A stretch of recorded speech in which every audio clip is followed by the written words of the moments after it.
Alright, my friends, please do forgive me being 1 minute tardy. Hopefully it won't matter too much. We do have a huge, beastly two-game slate to go over right now. Again, if the sites did it right, it would be like four, but we don't have to get into that conversation. Let us find a link and retweet it, and we can settle in. Exciting to be getting into round two of these playoffs. Been a fun day for me. I really enjoy the DFS community. Obviously, there are some toxic elements and individuals who occasionally make it less enjoyable than it might be otherwise. But yeah, frequently I get into great debates or conversations or just guys who are out there trying to help each other out and help me out, and I can certainly use the help, I assure you. But special thanks to everyone who talked with me about this Philadelphia and Toronto series today between Twitter and Slack and other places. It was like 6 or 7 different people over the last 5 hours, so I've really enjoyed that quite a bit. It's made the day very fun for me, just interacting with everyone. So let's see, I believe I have a link here. Let's see, is it me? Is it me? Is there somewhat sketchy Ben Simmons and Joel Embiid? Yeah, okay, good. We're looking good. I think we're ready to go. Let's take this link. Let's send it out to the masses. And let us begin our conquest for gold.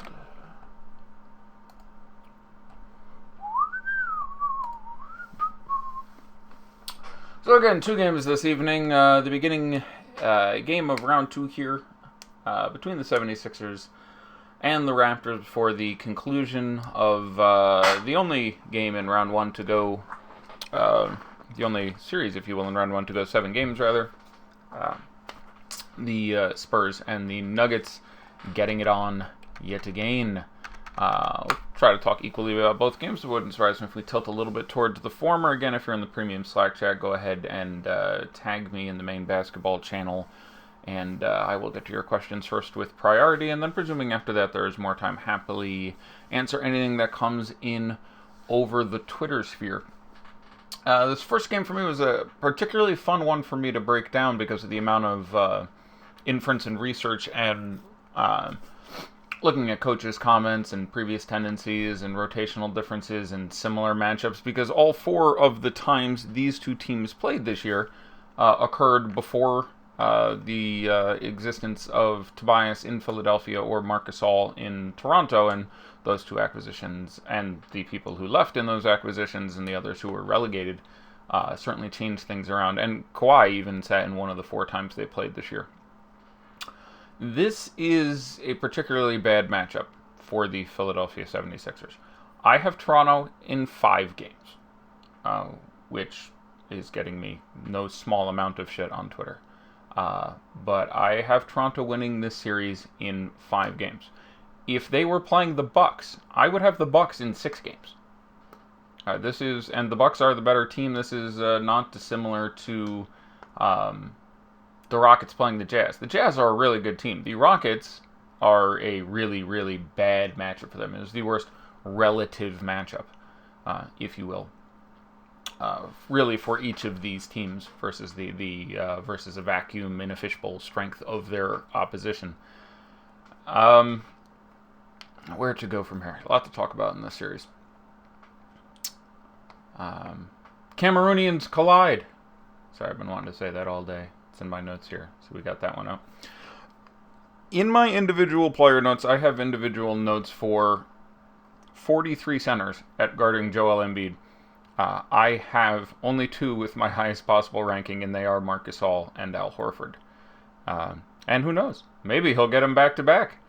But it's a really tough spot for Joel Embiid. I am not going to go through the widely reported on Twitter stats. If you want to get, you can search on Twitter for Gasol Embiid and come up with any amount of numerical analysis, which is largely fine, but it's plagued by a couple of issues. One is it's a small sample size. 2 is in the very limited 2-game sample size this year. One of them was a back-to-back on the road.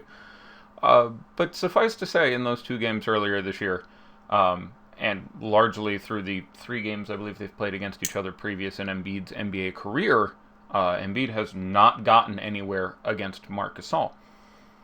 And there's a lot to break down here. But the top line for me is that I do not expect Embiid to put up any 70-point games this series. I have Joel Embiid averaging 48.5 fantasy points per game this series. I do a per series thing, and I'm actually won't be in time for these games, but I actually broke all this down. And probably before tomorrow, I'll list all the starters on all the teams in the second rounds and post that for Awesemo.com members, where this is where I think these guys normalize to over the course of a 4, 5, 6, 7 game series. I have Joel Embiid under 50 fantasy points. I have no issue with you playing Joel Embiid in a tournament. He's going to be highly owned today, and presuming he doesn't succeed spectacularly, which is my presumption, I assume it will go down from there. The ownership is already being limited. He is already coming in behind Jokic for good reason. There is obviously a good bit of publicity about this game, about this matchup. Jokic coming off playing 38 minutes and putting up what you could argue was the best game of his career. The third quarter certainly being the best quarter of his career. He was magnificent. But there's still going to be a lot of people spending up for Joel Embiid, and I would come in under on that. If you think he gets there, you are saying that he is just that goddamn good. That the previous matchups with Gasol were before this team was fully formed, which they were, obviously. The 2 games with the Grizzlies, one preceded the first of the Raptors games, and the other one was, I want to say, December. But I believe they were both calendar year 2018, and the 4 matchups with the 4 matchups with the Raptors and 76ers were October, December, early February, I think. But those 2 matchups were relatively early in the year. But within 2 game samples, they were pretty significant, as in those 4 games, the amount of minutes played by Gasol and Embiid were, I'm going to get this wrong by a minute or two, 37, 38, 39, and 41. And they almost entirely were on the court, obviously, for the exact same period of time. Worse than that, I've watched each of these games at least once. I don't recall how much of them I watched the first time through. And the video, to me, matches the data.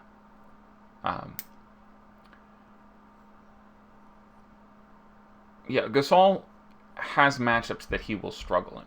I had an interesting colloquy, if you will, on Twitter not that long ago with one of the beat writers for the Raptors, discussing, he had made a statement that the Raptors, the Rockets provide a matchup nightmare for the Raptors.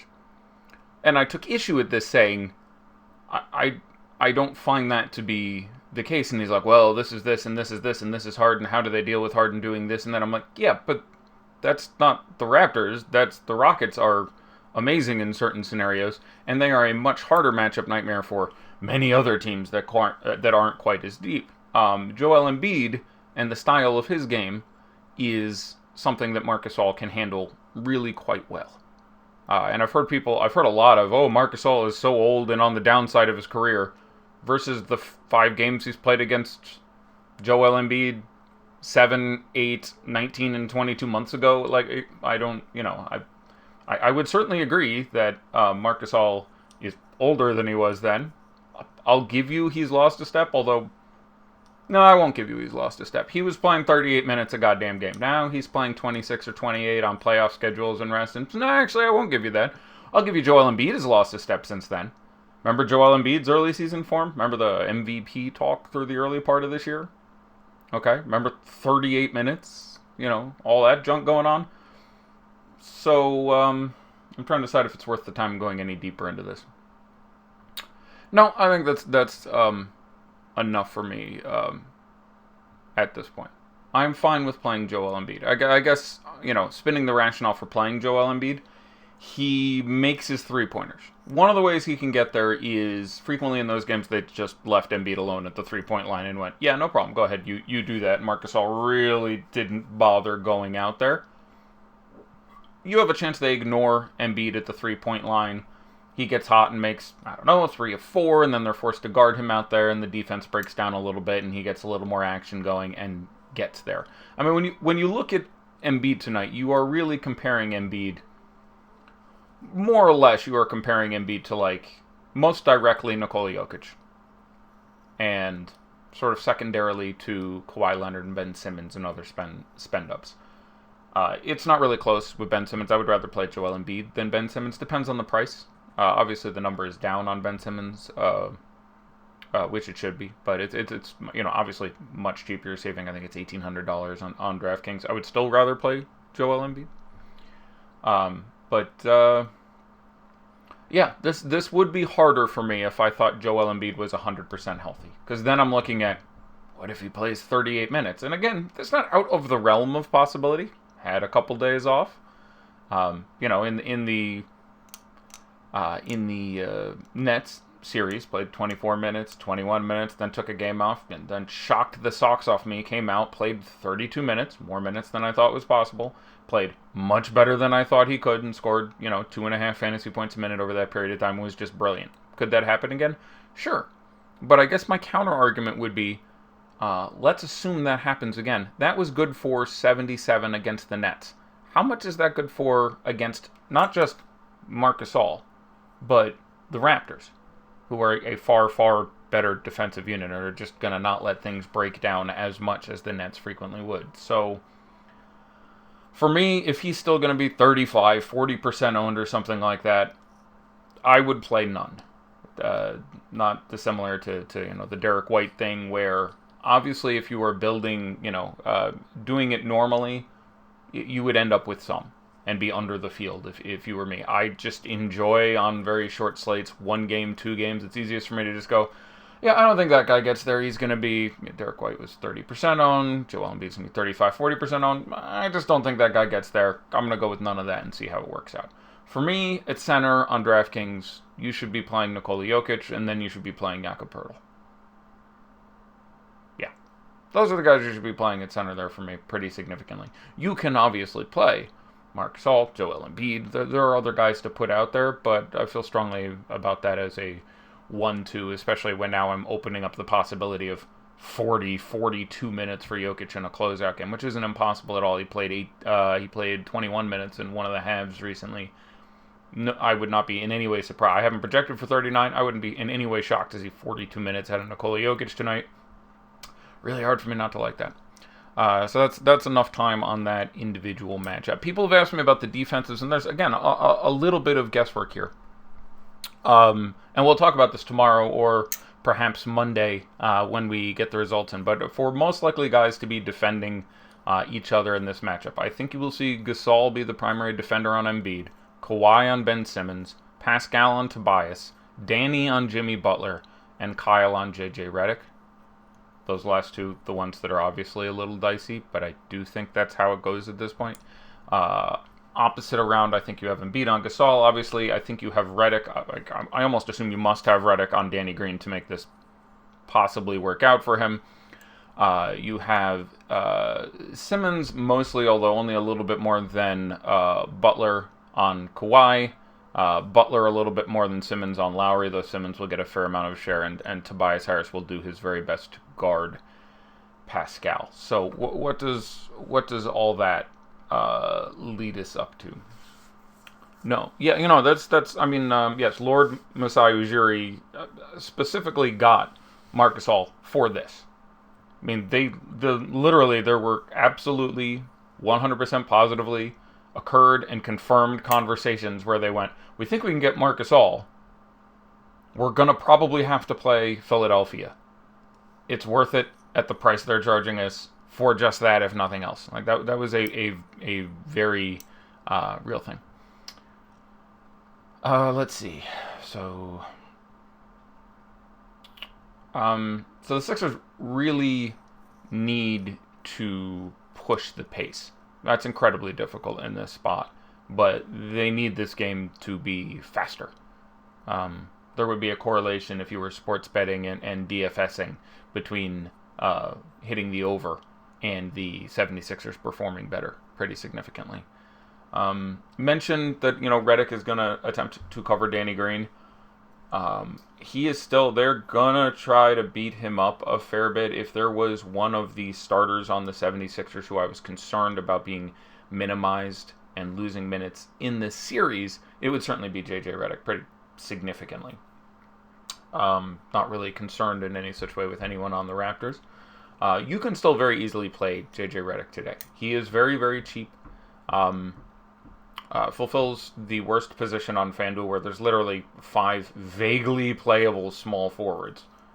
You basically have Redick, James Ennis, Kawhi, Rudy Gay.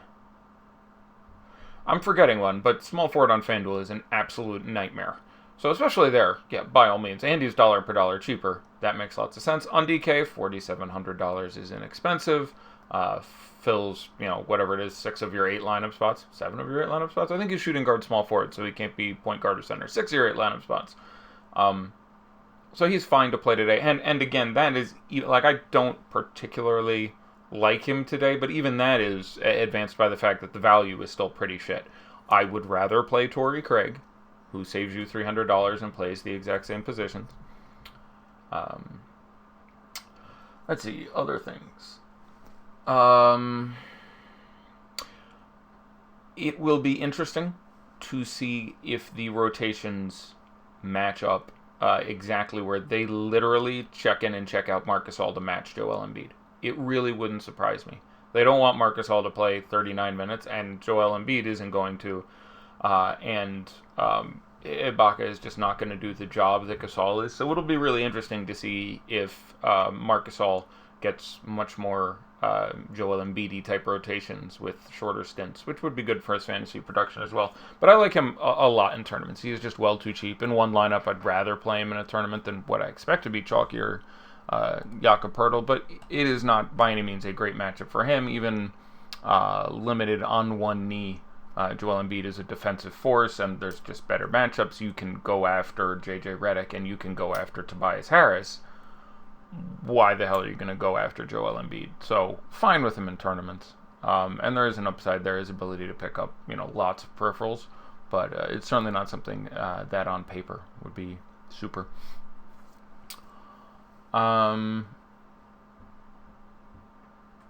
JJ is 40%, you're good. Yeah, I will take a look at the ownership, certainly, as that's a key piece of everything. Is Leonard, Siakam, and Gasol too much in one lineup? No. No. There's a very real possibility those 3 guys get there. Having all the members of the front court feels a little bit dirty. But they're all well too cheap on DraftKings, where I imagine you're asking this question. And even on FanDuel, power forward is not that much better than small forward. And center, you're looking at such a small pool of guys. You just need them to perform. You need them to outscore Jakob Poeltl, basically. So, no, on neither side does that bother me. I don't think adding the 3rd guy in that case is ideal. So talking about some of these ancillary pieces a little bit. Jimmy Butler is cheaper than he should be for the kind of upside he has here. I really don't like playing much of the 76ers if I can avoid it. They're going to run deep, having Mike Scott out. It secures J.J. Redick a little bit, believe it or not. If Mike Scott isn't, I'm even more concerned with J.J. Redick. There's any number of ways they can just bump everybody up a spot. They can put Tobias at the 3, where he's played plenty, though he's obviously a natural 4, despite what they did with him in Orlando for a long time. There's just adjustments they can make. With Mike Scott out, it's getting a lot stickier there, so that helps J.J. Redick. That helps everyone on that team. But if you tell me I have to build a lineup tonight and leave a team out, it would be Philadelphia. The Raptors are still underrated defensively. Their worst starting defender at this point is probably Kyle Lowry.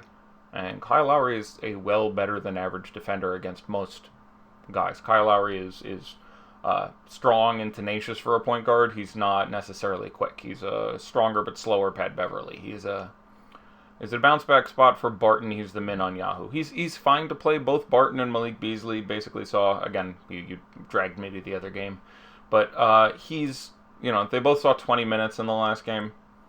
If they were the exact same price, I have them projected within a half point of each other too. You can still obviously run Barton over, say, Redick on FanDuel, where he's a small forward. You can run Malik Beasley as a small forward punt where you can drop him. That feels pretty good. And I like both those plays. Again, small forward is going to be so chalky, and Redick is going to be so chalky on FanDuel that Yeah, I can see running Barton out there because, you know, Redick's an outscore him 2 times out of 3, but it's still not a great Redick spot. What argument do you have for Pirtle over Gasol? Gasol is the way better player. True. Better fantasy points per minute. True. More minutes. Probable. I have Marc Gasol for 29 minutes. I have Marc Gasol, excuse me, for 30.5 minutes. I have Pirtle for 29 minutes. But I'll give you that. And he actually touches the ball. Yeah, if they were the same price, I would say Marc Gasol is better. I believe on DraftKings you are saving some $600. And on raw points, I will take Marc Gasol. Sorry, I think that's where we got lost in translation there. Yeah, it's $600 cheaper for Pirtle, and it's $600 out of the $2,100 over the cap. At their prices, I prefer Pirtle on DK for that reason, and let me confirm that there was some similar differential on FanDuel. But that's why I prefer Pirtle, is simply a price issue. He's $600 cheaper on DK, $500 cheaper on FanDuel. And again, I said in one lineup I would run Gasol over Pirtle, and this is basically the exact reason. But it is not a good matchup for Marc Gasol, and he's going to be spending plenty of energy on the other side of the court. So, yeah, I have them projected with Marc Gasol with 1.5 extra fantasy points. Siakam or Jimmy Buckets on DK. I will probably go with Pascal Siakam there. Now, again, if that means tripling up on your significant Toronto expenditures, that's enough to tilt me onto Butler. Butler is going to be the most important player in this series. He's going to get the beneficial matchups more often. He's going to see less of Kawhi. He's going to see less of Pascal, and he's going to see more of, not that they're brilliant matchups, but Danny Green and other guys. And again, especially if Simmons struggles, TJ McConnell really doesn't have a spot here. I don't expect Boban to either. Got a couple Boban questions. Obviously not out of play. They may try it, and even if he's horrific on defense, which is why he would get yanked off the court, he may be super productive in his 15 minutes, so I don't love it, but I don't think it's out of play to answer that question real quick. Jimmy Butler, especially at 7,200 on FanDuel, I believe my favorite tournament play from the 76ers? Yes. The tournament guy I would like to play most would be Butler. For me, it's probably Butler, Harris, Redick, simply because of the price and the positionality. Embiid, Simmons. I'd probably come in last on Simmons. And none of them are out of play necessarily. But that's probably how I would rank the starting 5 for Philadelphia for tournaments. But yeah, that was to answer your question about Gasol and Pirtle. That was it. And again, you're right. Gasol is a much, much, much better player, but Joel Embiid is a much, much, much better defender than Nikola Jokic. And it's cheaper. I still have Gasol projected for a little bit more, but not quite enough to cover the cost differential. And I'll look at the. You think you could get up to 35 minutes here? Could. Obviously there's game flow dependencies here. But yeah, that's where we go. Can you go over Zaire and Bolden? Yeah, for the bench players, I actually have Enes, Bolden, Zaire. If you are bargain basement hunting, if they were all the same price. Again, the original thing on Zaire was he's not going to play in the playoffs. And then it was he could get minutes if Mike Scott can't play, and now Mike Scott can't play. So I do think Zaire Smith plays, but I think he plays 12 minutes. So is he viable? At absolute minimum price, yes, you can roll him out there. If there's a showdown and he's $1,000, sure, now I'm excited. That's just fine with me. But raw production, I still have him behind Enes and behind Bolden either. Enes is my favorite of those guys. I think he ticks up a couple extra minutes. I have him at 22 right now. I think they're most comfortable with that. There are real issues with Jonah Bolden on the defensive end right now, and Toronto is very meticulous at picking through such things. So, I'm most comfortable with Enes. I have Zaire Smith for 12 minutes. Brett has let him run and other guys in a similar situation run before. Could you see 20 minutes out of Zaire Smith? You could. I don't know which I think is more likely, 20 or 0. But they're about equally likely, so that's my take on those. Siakam blows up tonight, and I'm a Sixers fan. I have a lot of dualism, and he tears Sixers up. Dualism. Gotta wonder what dualism was an autocorrect for.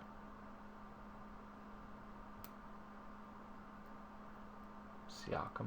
That's a tough one. Would you stack Raptors on FanDuel tonight? They seem to score at will against Philly. They did okay. Again, if you look at the 4 games that I like their ability to score. The Sixers are going to have lots of Redick and Harris on the court. That's going to lead to guys who are able to get buckets. That's 2 below-average defenders on the court for collectively 65 minutes. That's going to be an issue. You're going to get some open shots. I would play Van Vliet over Powell in that range. I'm fine with Van Vliet. I have him projected for 21 minutes and 19.9 fantasy points. I'm fine with that. I don't think it's necessarily a blow-up spot. A little more in play in a blowout game. But there. Who does Redick guard? Danny Green. Hypothetically. But they have to put him on Danny Green. You can't put him on anyone else. Yeah.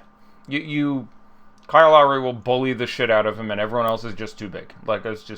You have to put him on Danny Green. You don't have any outs. He's not guarding Kawhi. He's not guarding Pascal Siakam. He's not guarding Marc Gasol.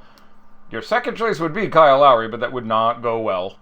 Danny Green may not go well, but that is your out. And there are going to be a not insignificant number of plays where they're just trying to rub off J.J. Redick. And why would they? He's a very attractive man. But just get him on someone who isn't Danny Green, and then that person is going to take J.J. Redick to the woodshed.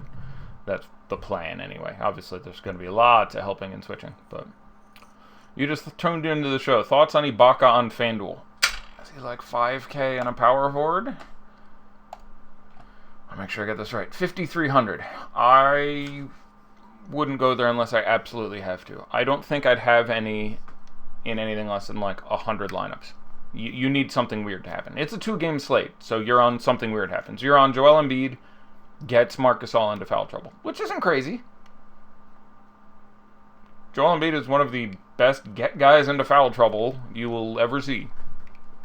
And if you get 3 fouls on Marc Gasol in the first 9 minutes, you could get 30 minutes out of Serge Ibaka, and he's going to bust up the slate. But that's your out, because they want to have Marc Gasol out there against Embiid every possible minute, and if memory serves thus far, he's been pretty good in those 2 games earlier this year. In his 39 minutes average game, I want to say Marc Gasol had 3 and 4 fouls in those 2 games, so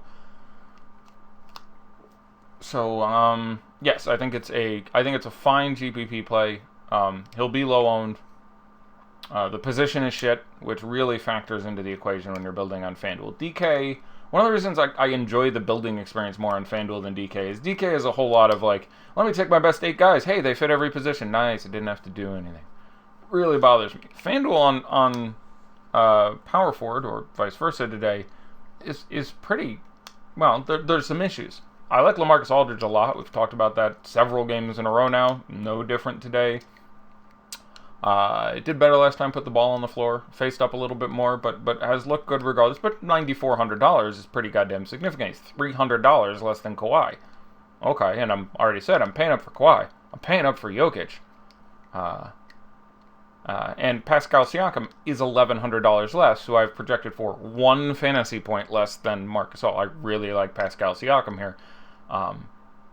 Again, he gets just one of the bonus matchups, and he should be able to bully Tobias Harris around a little bit. Tobias Harris is $200 more than Pascal Siakam. I have him projected for 6 fantasy points less. I don't want to go there. Serge Ibaka, who you just mentioned. Paul Millsap will be very popular because he's super cheap, and he does have an upside. But this is Game 7 in the series. He's had 1 game that you'd be happy about at $4,800. So there's at least a decent likelihood of failure. I think we can put it that way. And then you're into shit. So the guys who I like at their price are Pascal Siakam.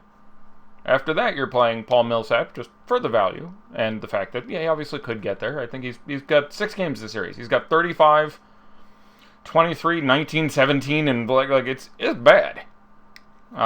Aldridge, got no issue with paying Aldridge. That's a lot of money.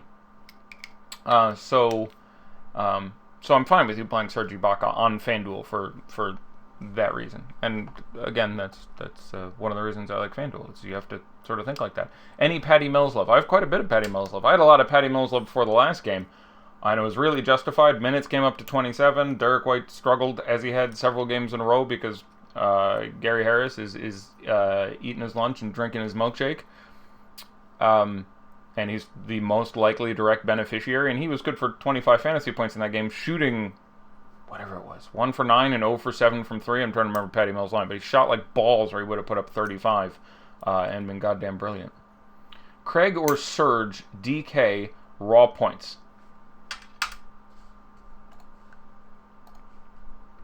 I have Serge Ibaka for 0.1 more. I have Serge Ibaka for 23.1 and Torrey Craig for 23 on the nose. So, there you go. And that's with me, I think, maybe being over ambitious on Serge Ibaka minutes and a couple other things. So I would be a little more comfortable with Torrey Craig, and his ownership isn't that high. So I think I would run Craig most of the time. But if you run Ibaka, don't run Gasol. What rules would you set for Beasley, Morris, Harris, Barton, Craig? I would only run one of Beasley, Morris, and Barton. I don't mind having Harris and Craig. I don't mind having Craig in any of the 3 I listed at the top. I don't mind having Harris in any of the 3 I listed at the top. I would run one of Beasley, Morris, and Barton. I would set that rule. I don't mind any other on a 2-game slate correlation of those guys. So Craig and Harris, fine. Craig Harris and one of those 3 guys, fine. But I don't want more than one of Morris, Beasley, and Barton. Favorite FanDuel punts at any position? Sure, that's a fun one. We'll go down that. Still got some more to say about the second game, but not really that much.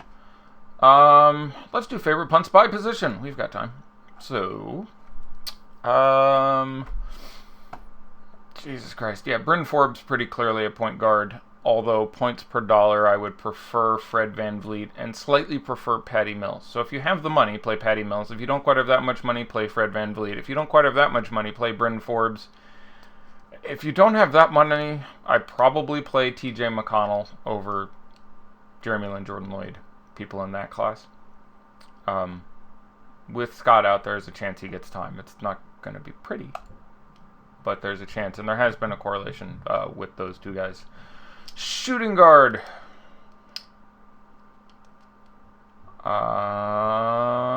Looking at all the guys who are kind of cheap. Okay, so we'll make it the Danny Green and down class. Danny Green would be my favorite here. If you have the 46, get to him, even at salary. After that, again, setting aside the groups, I would rather play 3,600 Beasley than 3,600 Bellinelli than 4,100 Morris. And then Zaire Smith would come in if you don't have the $100 to get to those guys. Small forward, it's just James Ennis, I think. After my brilliant commentary that Davis Bertans should get more time in the last game, they decided, I've got an idea, he'll get no time. And in fairness, they won, so I guess I can't talk too much shit there. But that would put Davis Bertans out. Of the min-price guys, I like Ennis significantly more than Simmons. I can't... there's so few small forwards. Maybe you could make an argument for playing Jonathan Simmons, just to get different. I would rather slightly play Ennis than Powell for the $800. I would certainly rather play Redick than either of them. So if you have 4,500, play... Alright, we can almost do the whole position. If you have 5,500, I do think you play Rudy Gay over JJ Redick. But points per dollar, I have them very similar, but I expect the ownership to be a little better. We'll check on ownership in a second, because we haven't gotten into that yet, and we're 25 minutes out. So if you have 5,500, play Gay. If you have 4,500, play Redick in any cashy sense, though I expect at the ownership I'm fine with playing Barton instead, but raw points, I do prefer Redick there. So I'm setting aside Kawhi. So Gay, Redick, Barton.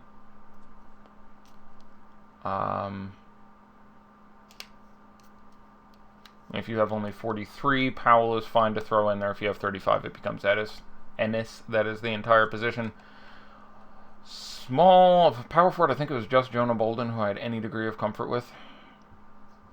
Yeah, it's Jonah Bolden. If you have 53 in your first tournament lineup, I probably play Serge Ibaka points per dollar. I prefer Paul Millsap, but he is going to be chalky, and he has been Famunda cheese for 5 of the first 6 games of this series. So in one tournament lineup, I would play Ibaka first. Raw points per dollar, Millsap is the better play. Under those guys, It is Jonah Bolden and nobody else for me. I prefer Pascal Siakam at his price to LaMarcus Aldridge at his price to Tobias Harris at his price. It's easy. We're basically going position by position. I'm building a lineup, I think, but that's fine. Center, Mason Plumlee and out. Give me a minute to think about Plumlee and Boban. I really worry about Boban here. Yeah, so if you have 5,600, I definitely play Marcus all over Jakob Poeltl. If you don't play Jakob Poeltl. Oh, God. I think I would still run Boban over Mason Plumlee, but it's close, and the only guy under Boban's 4,600 you should touch would be Mason Plumlee. Neither Thomas Welsh nor Greg Monroe should touch the court. Let's talk about ownership for a little bit. Let me do some refreshing. If I can have some refreshing music, please, Paul. Not to be confused with some refreshing music. All right, where are we? Ownership. Don't tell me I'm not logged in. I work here, damn it. Okay. Numero uno, tie. 49% Nikola Jokic, 49% Kawhi Leonard. Next, 45% Pascal Siakam. Yep. I like having those three guys in a lineup, which makes me feel good, because apparently that'll just making those three pretty logical choices to me. Apparently I'm down to 20% of lineups I have to beat with the other choices. Next we have 43% Jamal Murray. That's about right. Point guard on DK is actually kind of shitty tonight. Like, you have to play a point guard, and Ben Simmons at 81 is obviously fine. That is cheap enough that even though it's a dreadful matchup, I have him projected for 39.4 fantasy points. I have him under 40. But, you know, he can low and triple-double into 55, and no one would be shocked, I don't think.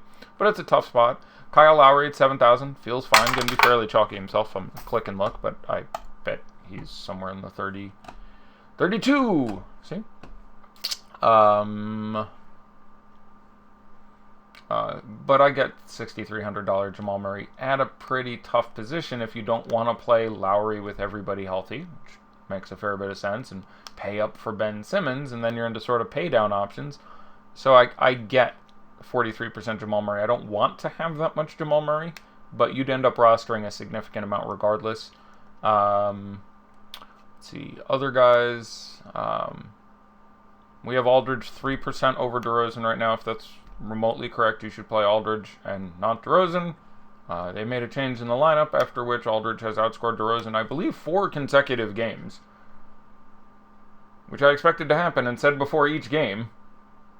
So, spoiler alert, I expect LaMarcus Aldridge to outscore DeMar DeRozan, who is $200 cheaper, which is, I guess, better than when he was $200 more expensive at the start of this streak. But yes, if this ownership is remotely accurate, I would be over on Aldridge and under on DeRozan. Of course, DeRozan can get there.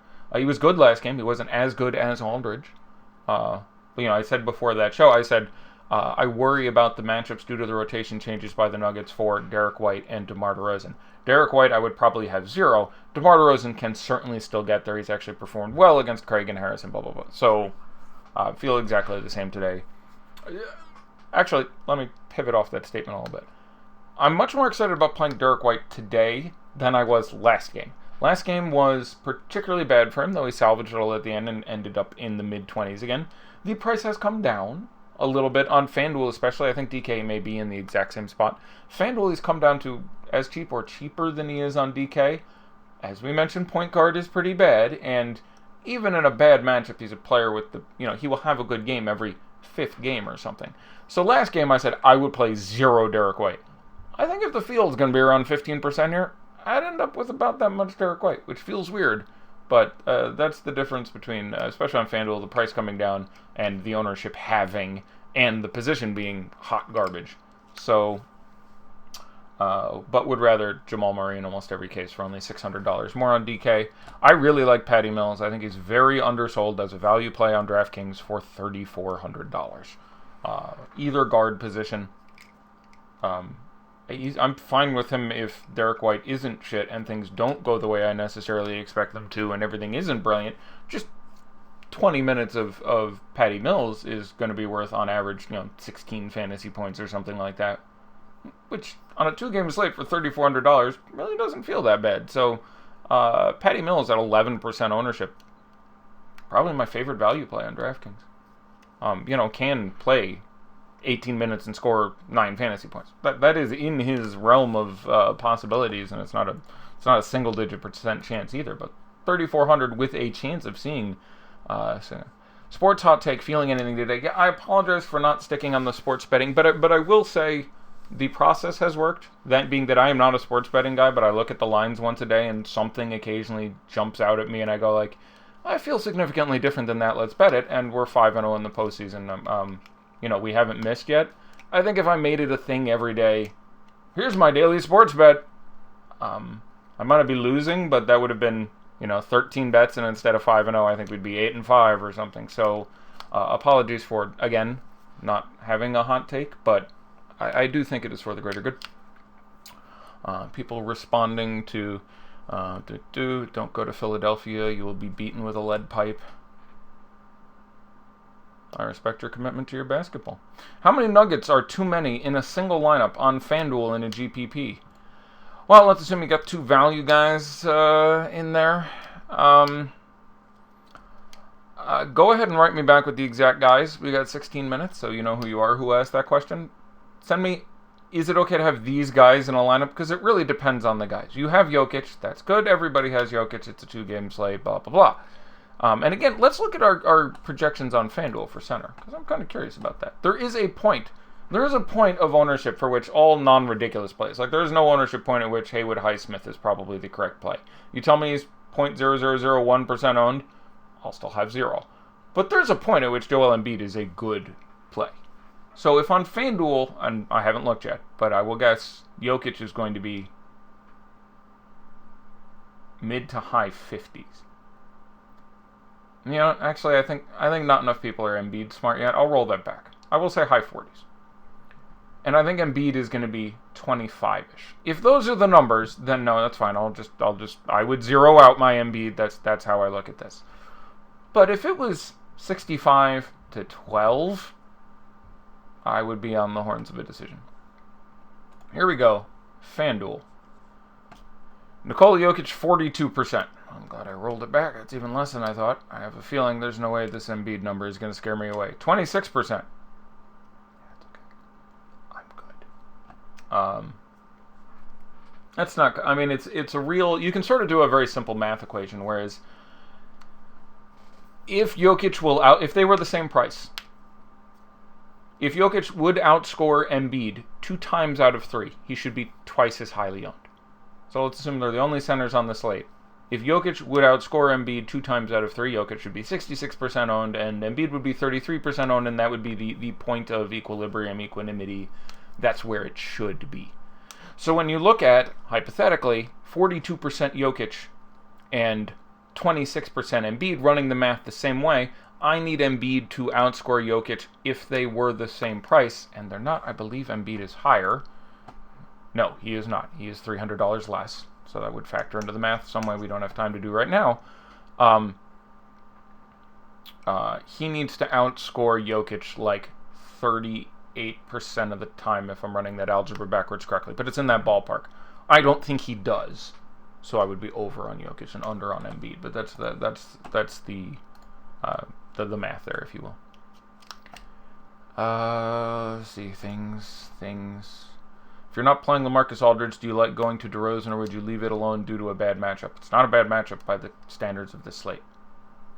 The only person in a similar position who has a better matchup is Jimmy Butler. If you're looking at players in DeMar DeRozan's category, player type, what have you, your guys are Kawhi, better matchup. You want to count it as forwards. Do I get Tobias? Do I get Pascal Siakam?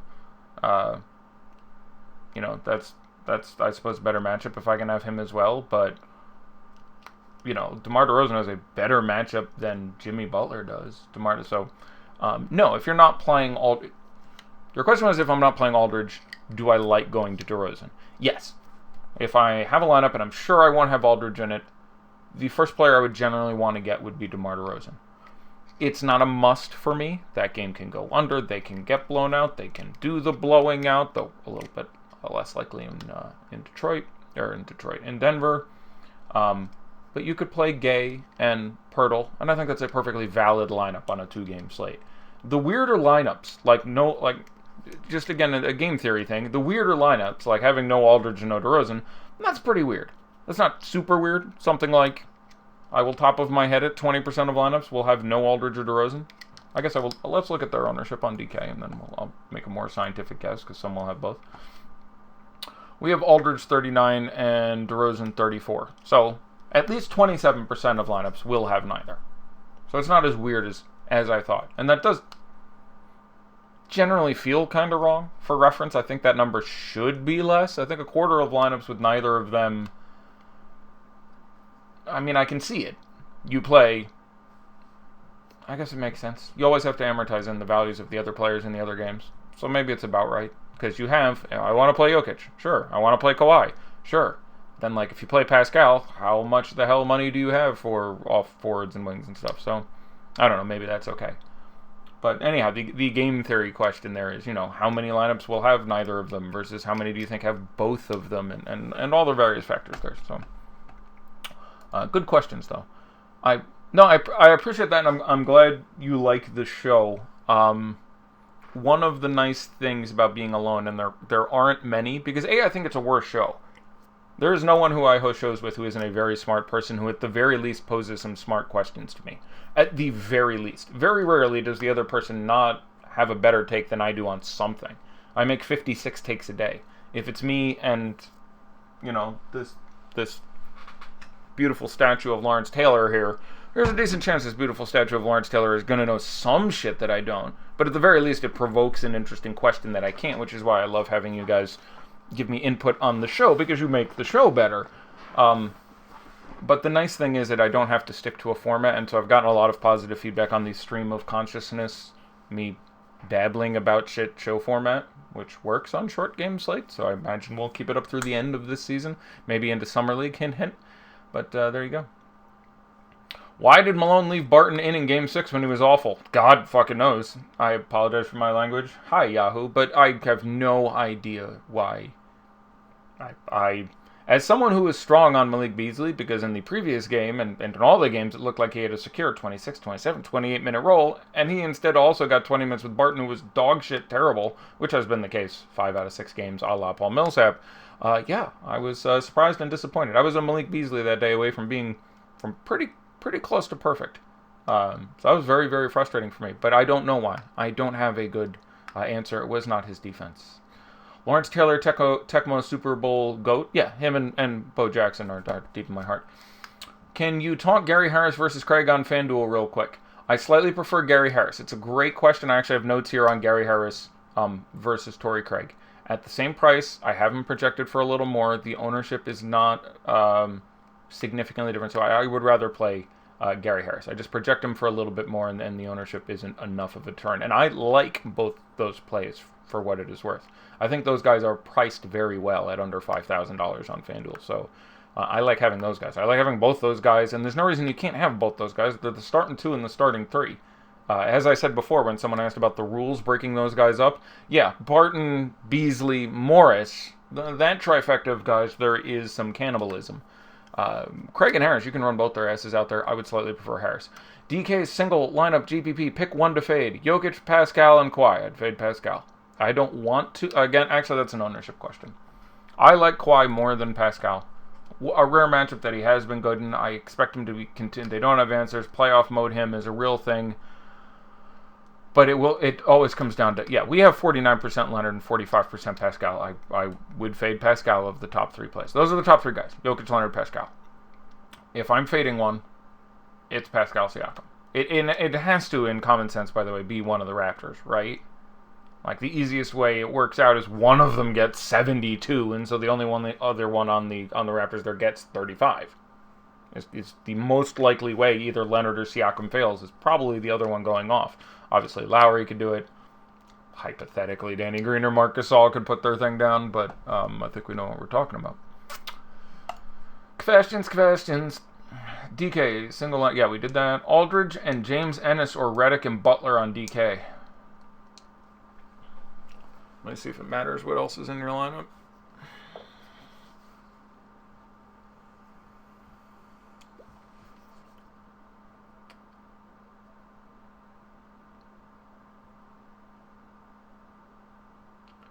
No, I'll take Redick and Butler regardless. Jokic over Siakam over LMA over Murray over Mills are the top 5 guys for this person in ownership. And yeah, Mills, I have a feeling Mills is the best play today. There's a best play every day. Yesterday, the best play was JaMychal Green. It didn't work out. It didn't end up being the best play, but it was the best play. JaMychal Green at his way the hell too low ownership. Even in the blowout, he played 31 minutes. Literally every other person who does what I do for a living his safe mid-20s minutes. And I went, he's not going to play mid-20s minutes. If that game stays close, I had him for 35. He would have played 37.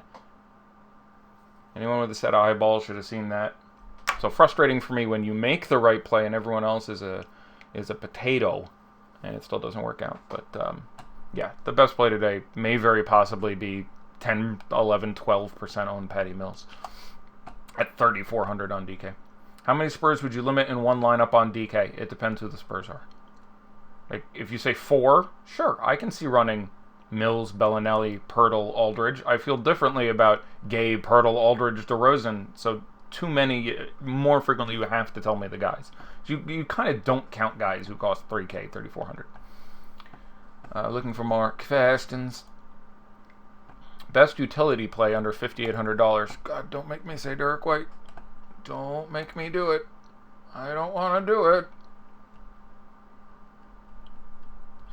No, I'd play Marc Gasol. I would play Gasol, then Gay, then White, then Harris, then Millsap. I might play Ibaka over White. It would be interesting. There's some real ownership things there. Depends on your personal style. Are you trying to win or are you trying to cash? Etc., etc. There's obviously some, there's a real chance Serge Ibaka plays 13 minutes. It's not likely. I am projected for 19 minutes. I think, but there's some of those guys are really risky. But so it depends kind of what you're doing, what game you're stacking, etc. But yeah, probably Marc Gasol is where I'm going there at utility, which was your question. Butler or Siakam on FanDuel? If I have no Raptors other than Kawhi, it's going to be Siakam for me.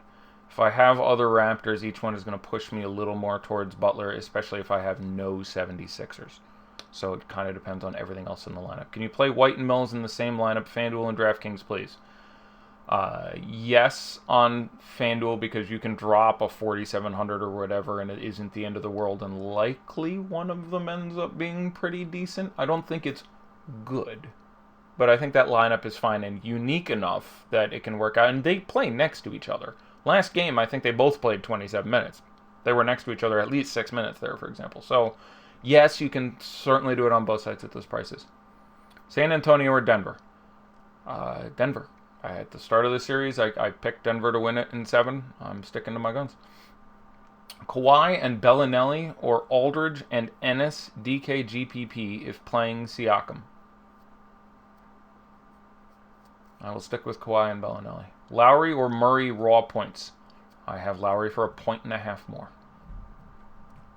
No, I'm sorry. That's incorrect. I think I have that wrong. I don't want to misquote that.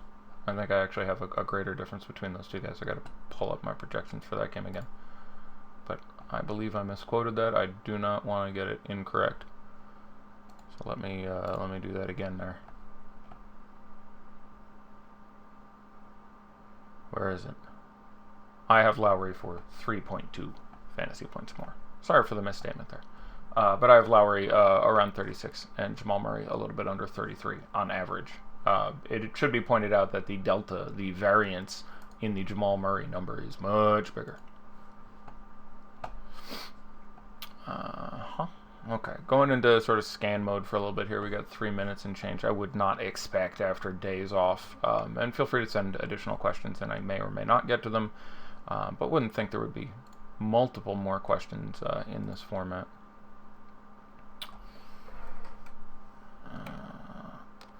God, old man eyes getting me nasty.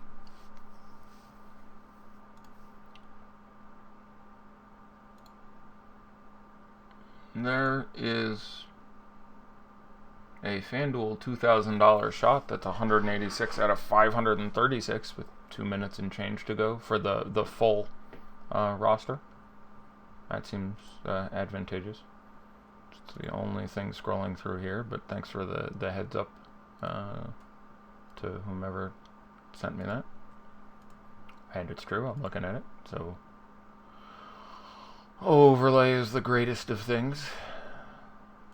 One of these days I'm gonna rewrite Sound of Music favorite things, but have all sorts of DFS quantities in there. It's gonna be good.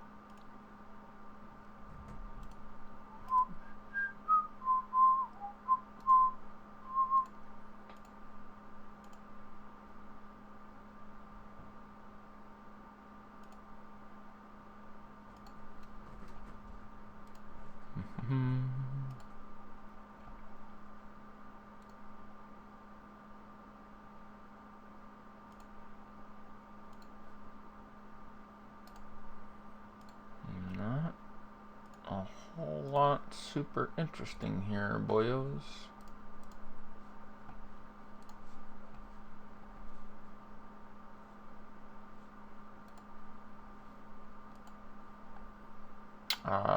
That's already past overlaying that one, so I appreciate the heads up, but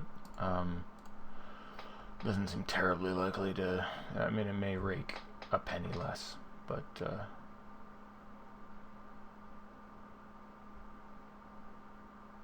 wouldn't count on it. Minute and a half.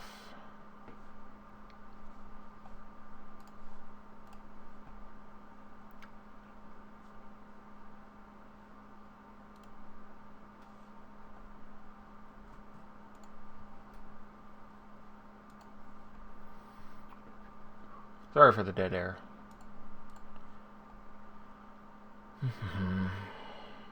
Siakam or LaMarcus when... God damn it, it disappeared.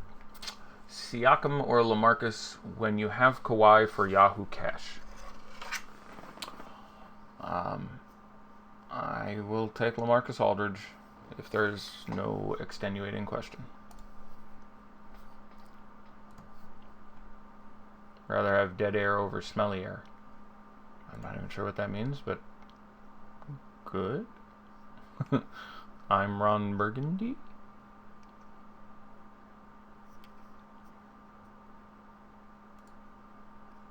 There's a 3K whatever or something on DK that's $15 to enter that's currently only a little over half filled with under a minute. I guess that could overlay. Obviously, people rush this shit pretty hardcore towards the end. 20 seconds.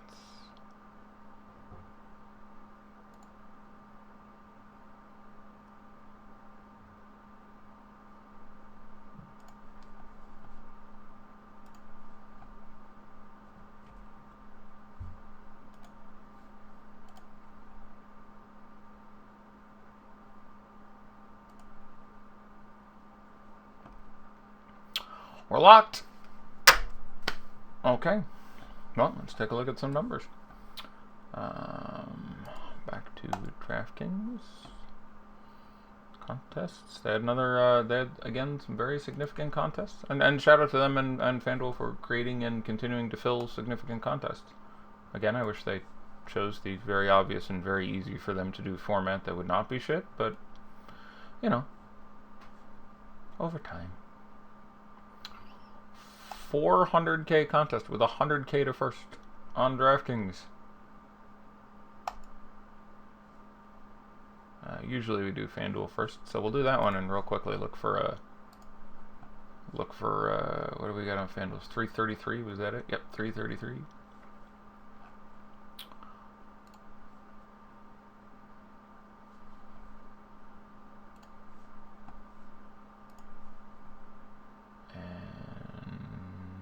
Here we go. It's here somewhere, right? Holy crap, 2 pages of contests. D-Gen. Alright. Let's see. Fred VanVleet, 22. Jimmy Butler, 47. Kawhi Leonard, 68. Jonah Bolden, 10. Pascal Siakam, 50. Danny Green, 21. Marc Gasol, 18. Show me the real number. Where's the Embiid number? Serge Ibaka, 30%.